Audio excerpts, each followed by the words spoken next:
Happy New Year. I have a question for you to ponder as you approach this new year. What is one thing that if you left this earth tonight, you would regret? I submit to you that the answer to that question is a form of clutter, because I define clutter as anything that prevents you from accomplishing your work or enjoying your life. But here's the next part of that. I started over 40 years ago helping people organize their paper. And although this is supposed to be the paperless era, what I've observed as I've worked with hundreds of clients in this past year, we've been doing boot camps helping people organize their physical paper and their digital information. And the one thing that we will be faced with for as long as we live is information.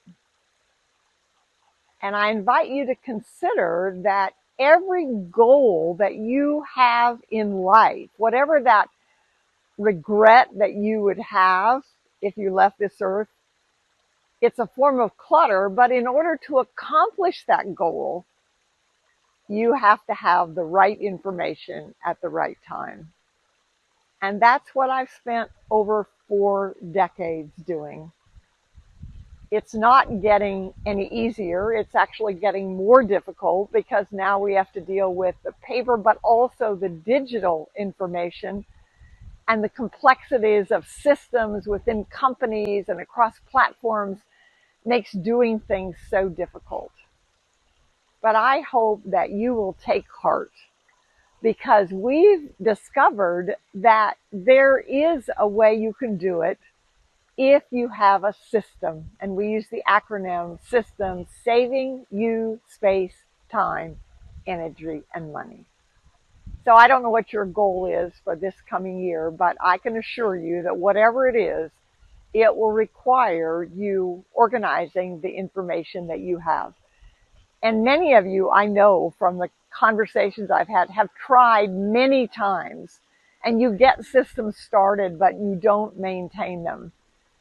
But you need to. And I think that's a message that God has given me in Philippians 1:6, being confident of this very thing, that he who began a good work in me will complete it until the day of Jesus Christ. So I'm not giving up. I'm not going to share it here, but there's some paper in my life that's still a struggle, and I'm going to approach that this year. And I'll be happy as we continue to meet talking about how you can do the same thing with whatever information is preventing you from reaching the goal that you believe God intended for your life. Happy New Year.